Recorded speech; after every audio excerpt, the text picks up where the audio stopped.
Shavuot, and a curious thing about Ruth, which actually teaches us so much about our own personal Jewish journeys. Welcome back. I'm Gila Ross, author of Living Beautifully, How to Bring Meaning, Joy, and Love into Your Life based on the timeless wisdom of Pirkei Avot, and host of the Power Up podcast, where we share relatable ideas to upgrade and impact your everyday. What is Shavuot all about? Shavuot is about the celebration of when we received the Torah, right? When we arrived at Sinai, we got the Torah, became a Jewish people, really. What's interesting about Shavuot is that if you think about all the other Jewish festivals, you have Pesach, right, which is about the matzah. You have Sukkot, which is about the sukkah. You have Shavuot, which is about getting the Torah. And what's the big mitzvah on Shavuot? There isn't really any mitzvah to Shavuot, right? So it is, we get the Torah, there's the custom to eat dairy, there's the custom to stay up late, but there's no real symbolism the same way that Pesach is matzah, Sukkot is the sukkah. Okay, so that's kind of something that we're going to look at, why there's no kind of symbolism on Shavuot. And the second thing that I really wanted to look at is the book of Ruth. So Ruth Was a convert, a leader. He was a wealthy person. He was a philanthropist, and he lived in Israel. Thank you, Nechama, during the time of the famine. And what he decided to do was he decided to relocate with his family, which was considered a criticism on him, right? Because he left, at the end of the day, he left the Jewish people at their time of need. And it did not end well for him. He moved with his wife, Nomi, and his two sons. His two sons ended up marrying Moabite princesses. One was called Ruth and one was called Orpah. Elimelech and his two sons died while they were away, and Nomi decided to move back to Israel. So she's with her two daughters-in-law, and her daughters-in-law say, "We want to come with you." So she turns around to her daughters-in-law and she says, "Why do you want to come with me?" Right? Firstly, I'm going back to Israel with nothing. I came, when you married me, right? We were wealthy. My husband was alive. You married my sons, right? My husband's gone. I'm going back to Israel. I'm not going back as a celebrity. I'm going back that, our family left the Jewish people at a time of need, and it didn't end well for us, right? And Arpa said, okay, and she went back to her family home, and Ruth said no, right? Ruth said, I heard your voice and I heard what you said, but I want to join. She says, I want to join you. I want to stay where you go. I will go. Your people are my people. Your God is my God. And she ends up joining Nomi back to move back to Israel. While she's there, she meets Boaz, and I'm giving you the cliff notes of the story, right? She ends up marrying him. Her descendant is King David. Right, so the question is, why do we read it on Shavuot? And there's different reasons that are given. One of the reasons that's given is because she was the grandmother of King David, and King David was born and died on Shavuot. I want to explore a different reason, right, of why we perhaps read Ruth on Shavuot, right? So let's think about this. If Shavuot is about... And for this question, I want you to take out anything you might know about Shavuot, right? And just kind of use your own sort of thinking, your own ideas for this, right? If Shavuot is about receiving the Torah, what do you think is a fitting commemoration to celebrate Shavuot? To read the Torah, to study the Torah, okay. Anything else? If you think about it, right? Shavuot is not just the festival where we got the Torah. It's also the festival where we received the Torah, right? We accepted the Torah. If you look at the history, we came out of Egypt. God didn't give us the Torah right away. right? He took us out of Egypt, and then there was 49 days between us coming out of Egypt and getting the Torah. What were those 49 days? Those 49 days was a journey of personal transformation, right? So that when we went from being slaves in Egypt to being people who were worthy of receiving this holy gift from God, right? Receiving this Torah. And we replicate that every year, right? We have the festival of Pesach, right? Where we go through and we hopefully experience some sort of that freedom in our lives. And then we have the 7 weeks of the Omer, Sfirat Omer, which is also, it should be a journey of personal development, right? So if we think about it, right, Shavuot is when we as a nation became Jewish, right? We as a nation received the Torah. But now, how do we celebrate and how should we commemorate receiving the Torah? It should be about how we as human beings, how we as individuals transform ourselves into people who are willing to, who are accepting the Torah. So how do we learn how to do that? Exactly, right? What if you think about it? If you think, I mean, if you think about it, it's a very good guess, right? Because we're studying the book of Ruth. But if you think about it, also, what is the story of a convert? Is a story of someone who accepts upon themselves the Torah, right? So if we want to understand the story of how we became a Jewish nation, right? We study that how, coming out of Egypt and the journey through the desert and receiving the Torah. But if we want to understand how we as individuals accept the Torah, we have to study the story of Ruth and understand that, because that teaches us how to become, how we as individuals accept the Torah. So that's one of the reasons why we read the book of Ruth on Shavuot, because it teaches us how we as individuals should accept the Torah. So let's try and understand it. What was Ruth's motivation? And if you think about it, again, like I told you a little bit of the story, and I want to highlight one part of the story for now, is Ruth asked Orpah with her. They're at a crossroads where Naomi is going to go to Israel, and the daughters-in-law are choosing, Ruth and Orpah are choosing, do we come with or do we go or do we go home? And Naomi doesn't say, come stay with me, right? She says, I've got kind of nothing to offer you, right? I'm a poor woman. I've got nothing to me. You come from royalty, right? Go back home. Orpah goes home. Ruth doesn't go home. And what does she say to Ruth? Is she says, sorry, if you know me, she says, and when we understand what she says, we can understand what her motivation is. She says, where you go, I will go. Your people are my people. Your God is my God. What do we see from this that her motivation is? She's got 3 kind of motivations, right? Motivation number 1 is she's wanting to accept the Jewish way of life and the God of the Jewish nation. So what you're saying is what I think we would intuitively think, and anyone that's familiar with the conversion process would expect, right? Because when someone nowadays goes through a conversion process, it's not necessarily it's not an easy process, right?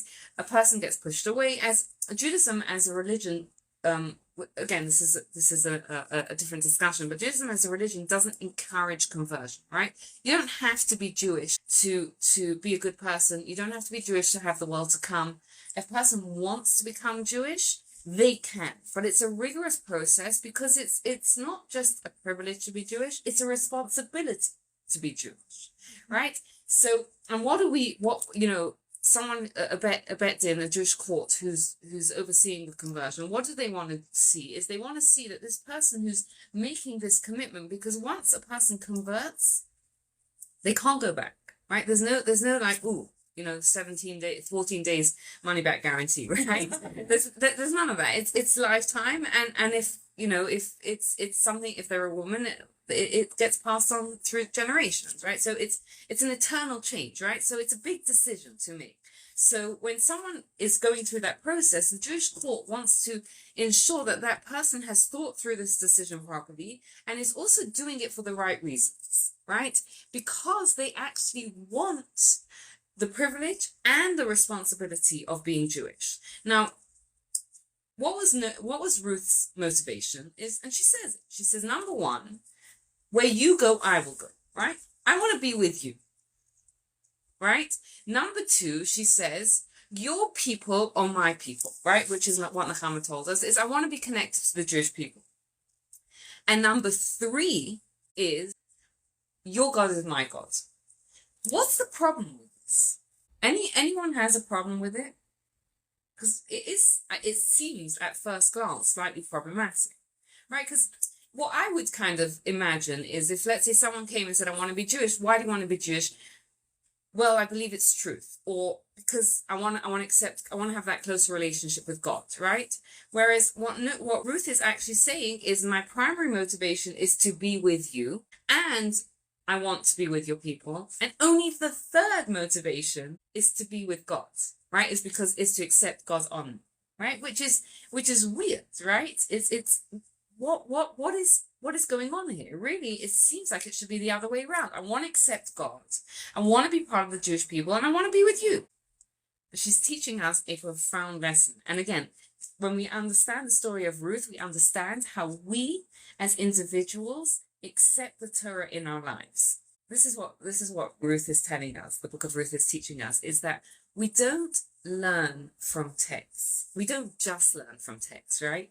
We learn from people, right? And Ruth is saying, I want to attach myself to you.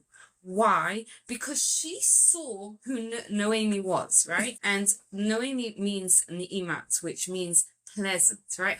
And why was she called that? Is because her ways were pleasant, right? She saw, this is a person who I want to emulate. And she connected herself to that. And that, I think, is kind of like the first step for us, is we have to find those people who embody, who don't just like whatever walk, talk the talk, right? But who walk the walk, who embody those authentic Jewish values, because we don't, right? And we see this again and again and again in the way the Torah was given. The Torah was given in two parts, the written and the oral. Why? Same reason. Because we can't just learn from opening up a book. We have to learn from people. Right, we have to attach ourselves from people, and in fact, there's a cute story that's told. Rav Yisrael Salanta was on. Was it Rav Yisrael Salanta? I'm not sure if it's a true story, but full disclosure there. But the message of the story is good anyway, right? So Rav Yisrael Salanta is on traveling with his grandson, and his grandson is giving him. Rav Yisrael Salanta was a great holy rabbi, right? And his grandson is giving him a lot of respect. And he's nearby him is someone who is not Jewish, right? Who's also traveling with, of a similar age. And he notices the amount of respect that this grandson is giving his grandfather. And he notices that it's a bit of an anomaly, right? It's not something you often see. That you see someone who's young giving an older person so much respect. So he turns around to the rabbi and he says to him, what's going on? Why is this young person giving you so much respect? In our world, we don't really see that so much, right? We don't really see so much respect from the young to the elderly. So he tells him, here's the difference. He says, you and I have different worldviews, right? We believe, we got the Torah at Sinai, right? So every generation that's older is a little bit closer to that experience, right? So people that are younger appreciate that and they respect that. Whereas if you believe in evolution, right? Every older generation is that bit closer to a monkey, right? So every generation is that's younger is that bit more evolved. Right, so that's why you don't see it. Yeah, story happened or not, I don't know, right? But the point of the story is that there is tremendous value to being connected to people who embody the values that we want, right? Who embody that authentic Jewish living, right? So even though we look at it, we can look at Ruth's story and kind of say, hold on a second, you've gotten it all wrong. You first need to connect to God. She's teaching us, no, you first need to connect to people, right? Because that's the first part of your journey. You have to have that community, those role models, right? Those people that you can connect to that embody those, right? And what's the next thing that she says after Ruth is, right? Ruth, when in their religious couple want to marry, so one of the partners is not Jewish, they say you should do just the opposite. You're not converting for the spouse. You have to convert for yourself. 100% right. You're 100% right, which is what the question was, is how comes her conversion was, right? How could she be the model if she seems to be saying that I'm coming for Naomi, right? But firstly, to talk about if a non-Jewish person marries a Jewish person, there's no obligation on that non-Jewish person. There's never an obligation on a non-Jewish person to become Jewish. That's number one we have to understand, right? Ruth is choosing to become Jewish, right? And we're going to see later on what she chose. But her journey is teaching us how we as individuals accept the Torah, right? And I want to make this clear. When I say accept the Torah, acceptance of the Torah, yes, as we as Jewish people at Sinai accepted the Torah. But we as individuals, it's a lifelong journey, right? That we kind of, it's not that like, yes, maybe there is a point in our life where we kind of have to say, I believe in this, I don't believe in this, right? But even once a person does that, right, they accept the Torah, right? They believe in the Torah. There's still that acceptance of letting the Torah influence our lives, right? Letting the Torah transform us as people who become better people through it. So what Ruth is teaching us is, as part of that journey, right? It is so important to be connected to the role model, right? To Ruth, right? She doesn't leave God out. She doesn't leave God out. But she says, your people are my people. Where you go, I will go, right? I'm connecting to you because I understand how important it is to have a role model of someone who embodies Torah study, right? I can't just say, I want to, your God is my God and not connect to people because that doesn't work, right? It's not enough. We can't, and again, we see this over and over so many times in the Torah and in the Talmud of the importance of that teacher-student relationship because you can't learn. It's like a doctor who becomes a brain surgeon from studying the textbooks. We would never ever trust him, right? Because it's not enough. You gotta learn from someone who's a master and an expert, right? You've got to be in supervision. There's that whole piece of that teacher to student relationship that's so integral. So we're going to learn. Towards the end of it, hopefully we'll get to fully answer the question. But the first thing you have to understand is how integral that relationship is. And it's interesting because I've lived in smaller communities and oftentimes a Jewish, a Beit Din, right, the Jewish court will make it a condition that in order to progress in a conversion, you have to be living in a Jewish community. Whether they learned it from Ruth or not, I'm sure they did as well. And they've also learned through experience, because what happens is when someone is not part of a community, it becomes too hard, right? If you're the only person that's keeping Shabbat in your area, right? It becomes boring, right? If you can't find kosher food, you have to travel, if you don't have peers, if you don't have that community, it's really, really, really hard and it's not sustainable. Right, so that's why Ruth is telling us that's what you have to do. Okay, I want to ask you. So that's kind of the journey that she's teaching us, is that you have to connect to a role model, you have to be part of a community, you have to have God. Right now,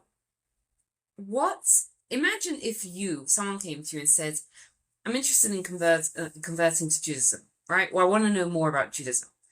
What 3 or 4 commandments? Tell me a little bit more about what it means to live as a Jew. What 3 or 4 commandments would you tell them?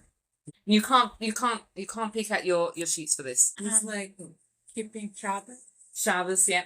I mean, that's a big one that was come up I yesterday. don't know what the commandment is, but isn't there one about like your neighbors, treating your neighbors? Loving your neighbor as yourself. Yeah. That one. Okay. Respecting your parents. Respecting parents. Yeah. Yeah. Okay. Not talking bad about other people. Kosher, perhaps anyone. Yeah. Right. Yeah.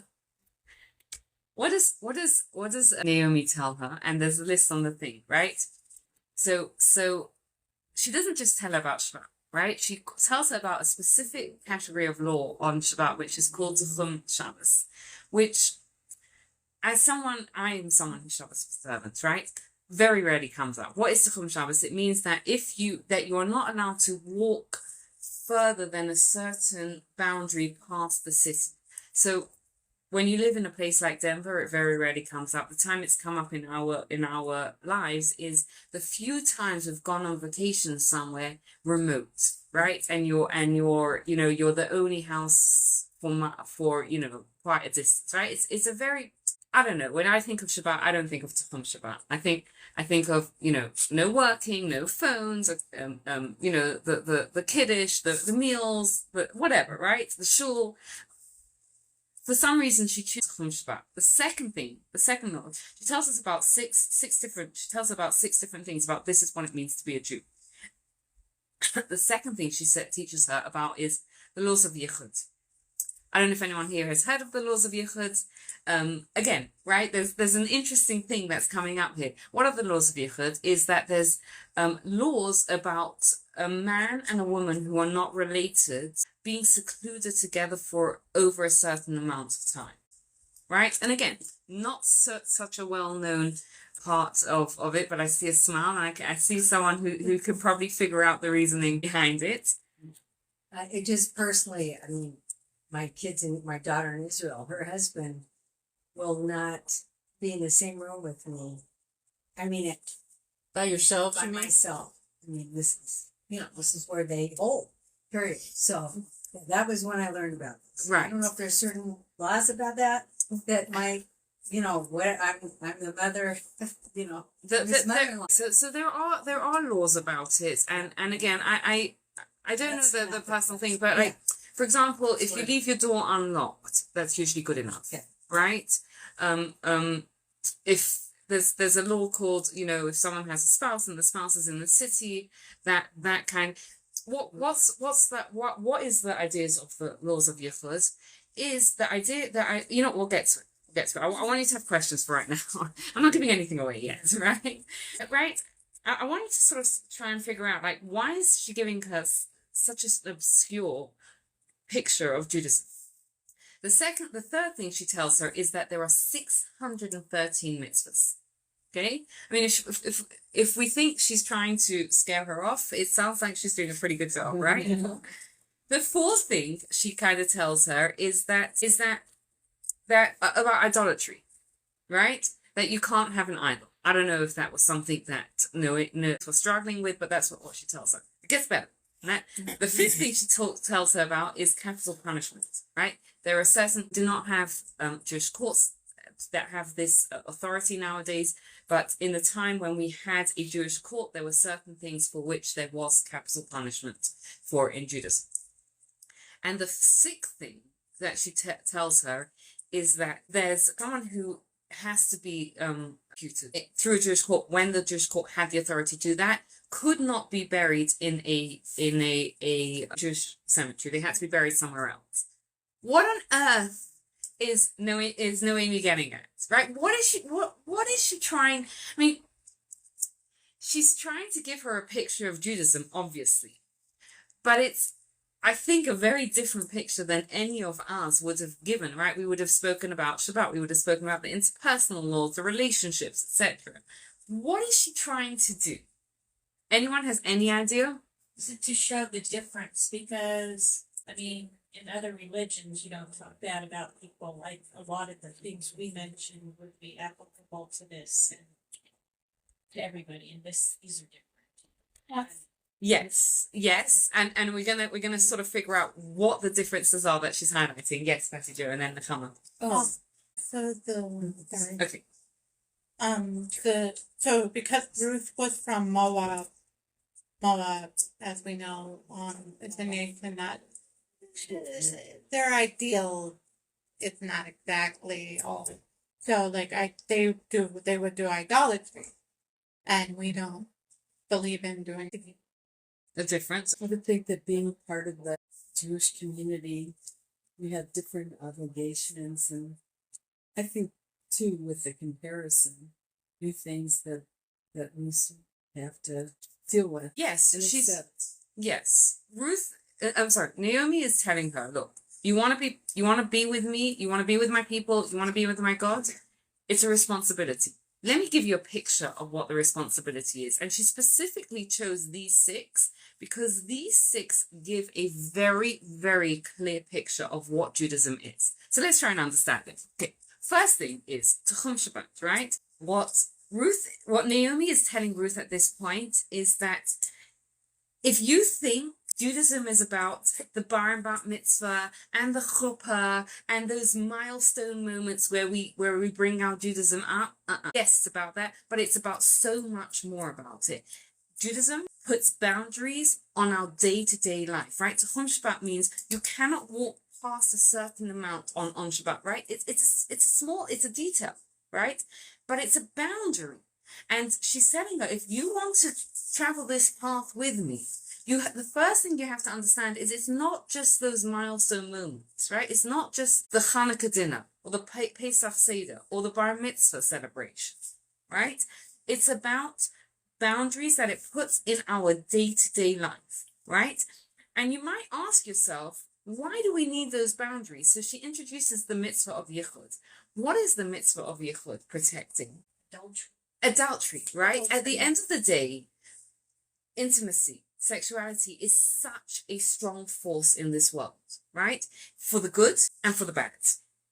And Judaism has these laws of yichud. And personally, I never came to appreciate them so much until I became a parent, right?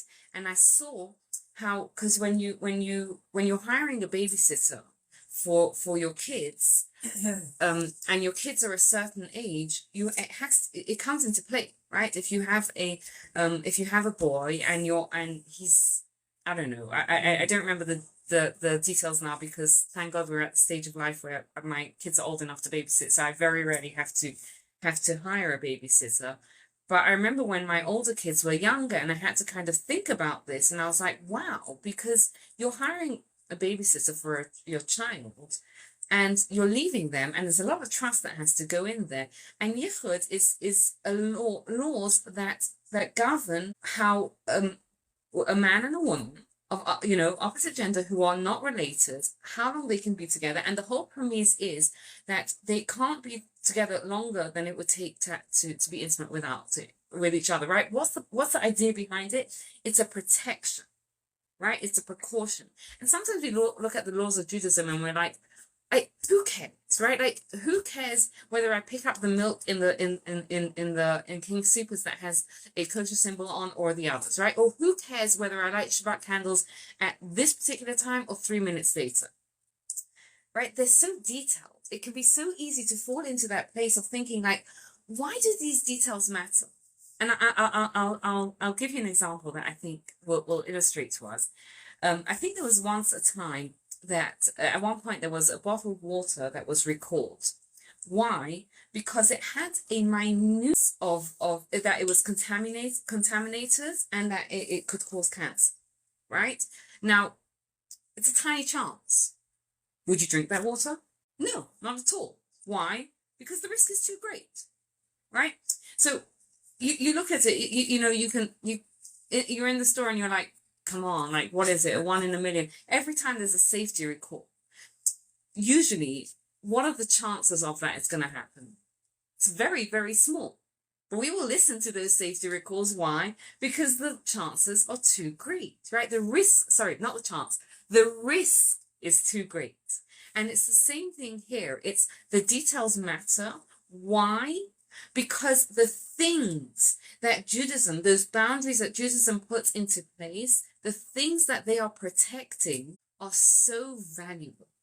And that's why the details matter. We're going to talk about what those things are that it's protecting. And if you also, she tells her, if you want to know like how much this is going to impede on your life, right? What an impact this is going to make on your life. She tells her, how many mitzvahs do we have? 613, right? This is going to impact every area of your life, right? So far, she's introducing her to this idea that Judaism is going to put boundaries in place, right? Boundaries in your life. And those boundaries are important to keep to because they protect something that's so, so valuable. And those boundaries, there are a lot of them, right? They're going to impact every single area of your life, right? And then she tells her about idolatry, right? Now, again, I for those of you that were listened to the class that we did on idolatry, we did this a little bit more in depth there. Most of us don't struggle with idolatry nowadays, right? But what we do struggle with is accepting God's power, right? That is the only power that there should be in our life, right? We attribute power to other things. We attribute power to ourselves. We attribute power to all sorts of different things. What she's saying is that when you become a Jewish person, you have to accept. You can't assign independent power to other things, right? And again, we spoke about this in one of the previous classes about the idea that the only way to success, to true success, is through these boundaries, right? That Judaism puts into place. Right? You can think you can be successful by cheating, but it doesn't actually bring you real success and lasting success. Then she talks to her about capital punishment. Why is she saying capital punishment, right? Again, it's not about like, oh, if you do that, you're going to get killed, right? That's not what it's about. But it's saying that if you think that these are just nice things to do, right?